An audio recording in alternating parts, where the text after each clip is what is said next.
ওর birthday গেছিল, প্রত্যেকবার ওর বাবা ওর বার্থডে নিয়ে খুব ইয়ে থাকতো যে মেয়ের জন্য কি করবে না করবে। আর ও ওর বাবারে ছাড়া সব বাচ্চারা বাবারে ফোন দেয়। আমার মেয়ে আমাকে বলে যে মামি ড্যাডি ড্যাডি।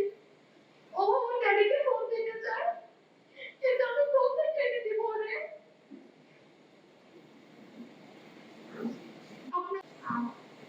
দুপুর ৩টা বাজে বাসা থেকে বের হয় পান শুকনা খাবার আর পানি নিয়ে। আমি আমার হাজবেন্ডের সাথে দিন যেতাম। আমার বাচ্চা তখন মাত্র ২ বছর ছিল, ওকে রাখার মতো কেউ ছিল না, সেজন্য আমি চাইনি আমার হাজবেন্ড নিয়ে যায়। ৩টার দিক বাসা থেকে বের হয় আর ৪টা সাড়ে ৪টা বাজে আমার কাছে ফোন আসে যে আমার হাজবেন্ড আহত। তো আমি সাথে সাথে বাসা থেকে বের হয়ে যাই। বের হওয়ার পর আবারও ফোন আসে যে ওকে ঢাকা মেডিকেল পাঠিয়ে দিচ্ছে, কয়েকজন স্টুডেন্ট নিয়ে যায়।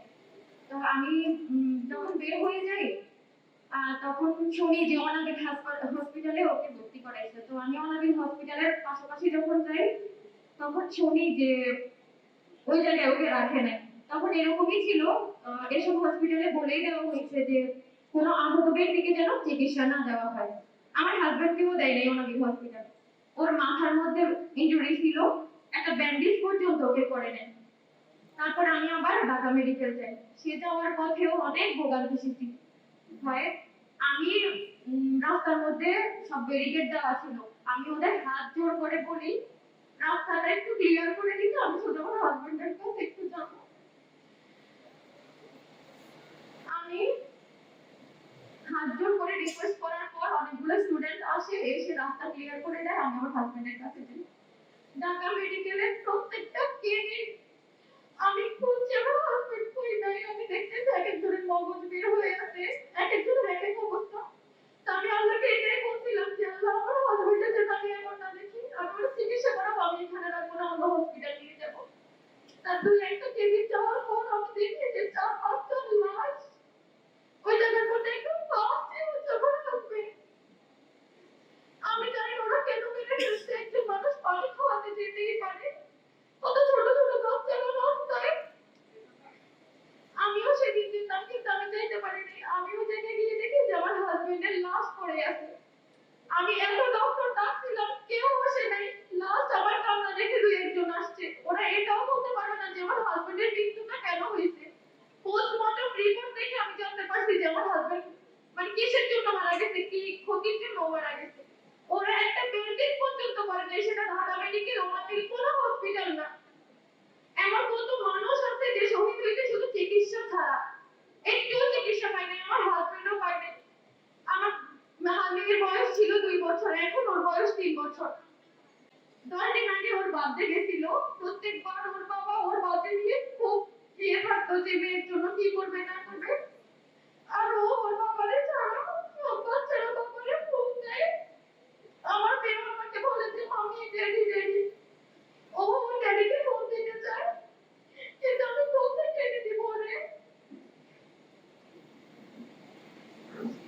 আপনারা হচ্ছে কুরবানি দেন, গরু খাসি ছাগল, আর আমি আমার হাজবেন্ডে দিয়ে দিয়েছি, আমার দুনিয়া দিয়ে দিয়েছি। আপনাদের প্রত্যেকের কাছে এই মানুষগুলো একটা সংখ্যা, ১৫০০-১৬০০ প্রত্যেক একটা সংখ্যা, কিন্তু ওই একটা সংখ্যা আমার কাছে আমার পৃথিবী। একজন মায়ের কাছে তার পৃথিবী। একটা সন্তান জানে যে বাবা হারানোর যন্ত্রণা কি, এতিম শব্দটা খুব ছোট, কিন্তু যে বহন করে এর ভার সেই জানে। আমি খুব ছোটবেলায় এতিম হয়েছি, আমি কখনোই চাইনি আমার মেয়ে এত তাড়াতাড়ি ওর বাবাকে হারাক। ওর বাবারে হারাই ফেলতে, তার থেকেও ছোট বয়সে। ওর বাবা ওরে স্কুলে নিয়ে যাওয়ার কথা, ওরে আমি কয়দিন পর ভর্তি করাবো, কিন্তু ও বাবা কই। সব বাচ্চারা বাবার সাথে স্কুলে যাবে, শুধু আমার হুজুরের মতো আরো কত বাচ্চা আছে সবাই। আমার হাজবেন্ডের আন্দোলনে কোনো স্বার্থ ছিল না। আমার হাজবেন্ড ছোট ছোট বাচ্চাগুলোকে গুলি করে মেরে ফেলে, ওদের শুকনো খাবার পানি খুব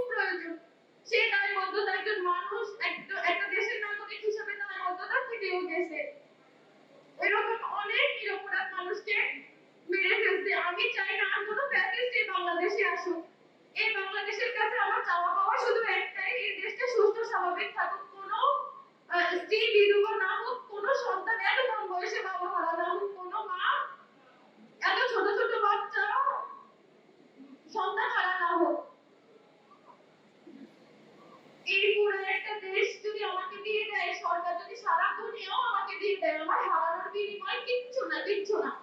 আমার মানুষের বিনিময়ে কোনো কিচ্ছু হয় না। একটা মেয়ের সবকিছু হচ্ছে তার স্বামী। আমার হাজবেন্ড মারা যাওয়ার পর আমি আমার মতো এরকম অনেক মেয়ে আছে। আমরা জানি যে দুনিয়াটা কত কঠিন হয়ে যায়। আমার জীবনও কঠিনই হয়ে গেছিল। হয়তো বা বলতে পারবেন যে সরকার অনুদান দিচ্ছে। একটা বাচ্চা কি কোটি টাকা থাকলেও তার বাবাকে হারানোর যে ব্যথা, ওটা কি কখনো বলতে পারে? কখনোই না। কোটি টাকা দিয়ে একটা বাচ্চার বাবা ফিরে যাওয়া যায় না। একটা মেয়ের স্বামী না, আর একটা মায়ের সন্তানকে না। এই দেশটা সুস্থ, স্বাভাবিক, সুন্দর থাকুক, এটাই আমার চাওয়া পাওয়া। আমার বাচ্চাটা একটা সুস্থ পরিবেশে বড় হোক। ওকে দেখে কেউ এতিম না বলুক, অবহেলা না করুক। 24-36 জুলাই আন্দোলনে যত মানুষ শহীদ হয়েছে, ওই শহীদের সন্তানদের আপনারা সবাই একটু দেখবেন। আমি জানি যে